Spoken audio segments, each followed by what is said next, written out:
Before you say a single word today, your brain will have already done something extraordinary. It will have reached into a system so ancient, so deeply buried inside you, that language had nothing to do with it. A look, a touch, a sound that was not quite a word. And somehow, meaning passed between two people perfectly. That still happens, every day. You do it without noticing. But here is what stops most people cold when they first hear it. For the vast majority of human existence, that was the only way anyone communicated at all. No words, no sentences, no language whatsoever. And yet your ancestors built shelters, coordinated hunts, raised children, mourned the dead, and fell in love. All of it. In silence that was never really silent. So what were they actually doing? And what does that tell you about the way your body still speaks when your mouth is closed? The story of human communication does not begin where most people think it does. Most people imagine a kind of before and after moment, primitive grunting creatures on one side, speaking humans on the other. A switch that got flipped somewhere deep in prehistory. But that is not what the science shows, not even close. Researchers like Michael Corballis at the University of Auckland have spent decades arguing that language did not begin in the throat, it began in the hands.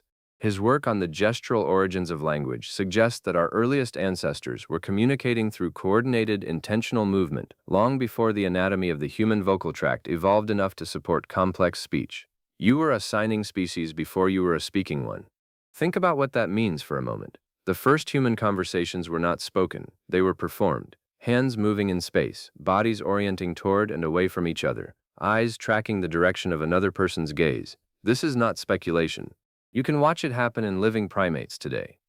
Chimpanzees use over 60 distinct gestures with specific intentional meanings. Reach toward another chimp with an open palm and you are asking to be groomed. Slap the ground and you are issuing a warning. These gestures are not random.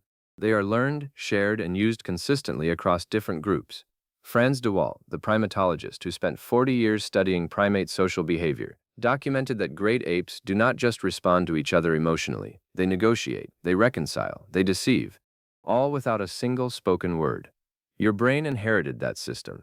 It is still running underneath everything you say. Here is something you have felt but probably never named.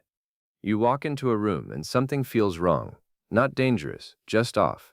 You cannot say why. The people are smiling. The conversation sounds normal, but your body has already clocked something your conscious mind has not caught up to yet. A micro-expression that lasted less than a fifth of a second, a posture that does not quite match the words being spoken, a rhythm of breathing that is slightly too controlled. Your ancient communication system caught it. The same system that let your ancestors coordinate a hunt across a savanna without making a sound that would startle the prey. Robin Dunbar, the evolutionary psychologist behind the social brain hypothesis, has argued that early human groups needed to maintain relationships across much larger networks than any other primate. Grooming, the primary social bonding tool for most primates, simply could not scale to groups of 150 people. Something had to fill that gap. His hypothesis is that language eventually evolved partly to serve that function. But before language arrived, something else did the work. Shared ritual, collective movement, the synchrony of bodies moving together. Think about what rhythm does to a group of people. You have felt it yourself. Everyone clapping in time at a concert, people marching together, a crowd swaying. Something shifts. The boundary between your body and the bodies around you starts to feel less fixed. That feeling is not metaphor. Researchers at the Max Planck Institute for Empirical Aesthetics have shown that movement synchrony increases cooperation, trust, and even pain tolerance between strangers. Your body reads rhythmic alignment as a signal of social safety. Your ancestors knew this before anyone could explain it. They danced before they spoke. They drummed before they named things. The oldest known musical instruments, bone flutes found in caves in Germany, date back over 40,000 years. But coordinated rhythmic behavior almost certainly goes back much further than any artifact we can dig up. Now here is the counterintuitive part that changes how you think about the people sitting around those ancient fires. The Muharmeji, they were not simple, they were not limited. The absence of spoken language did not mean the absence of rich inner lives. The archaeological record from the Middle Stone Age is full of evidence of symbolic thinking.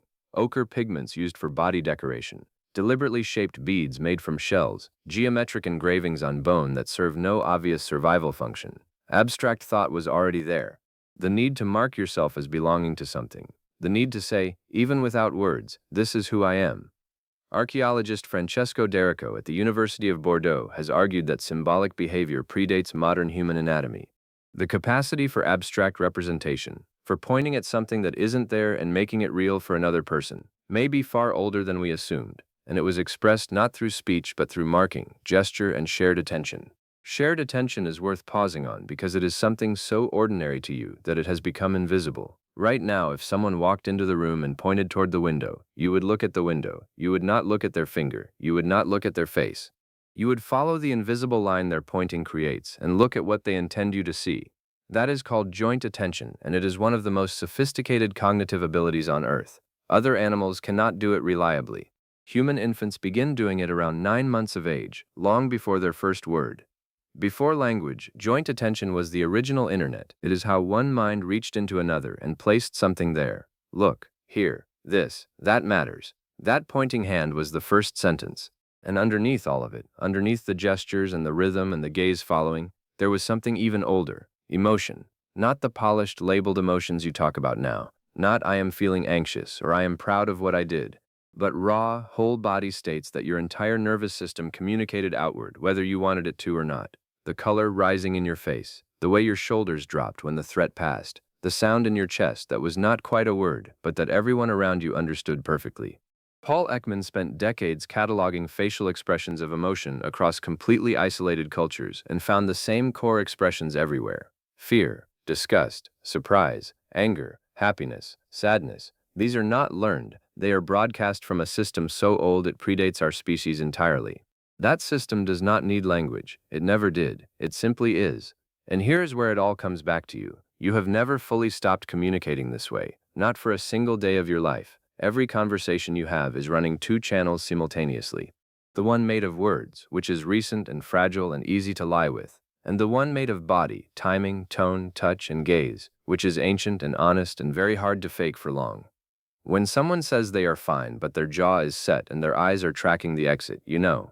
You always know. That knowing does not come from your vocabulary. It comes from a system that was fully operational millions of years before your ancestors spoke their first word. Before language existed, humans understood each other, not perfectly, not always, but enough to survive, enough to love, enough to build something that eventually became you. And the next time you sit with someone who has no words left, someone too tired or too grief-struck or too young to speak, and you simply place your hand near theirs and breathe with them, you are not doing something modern.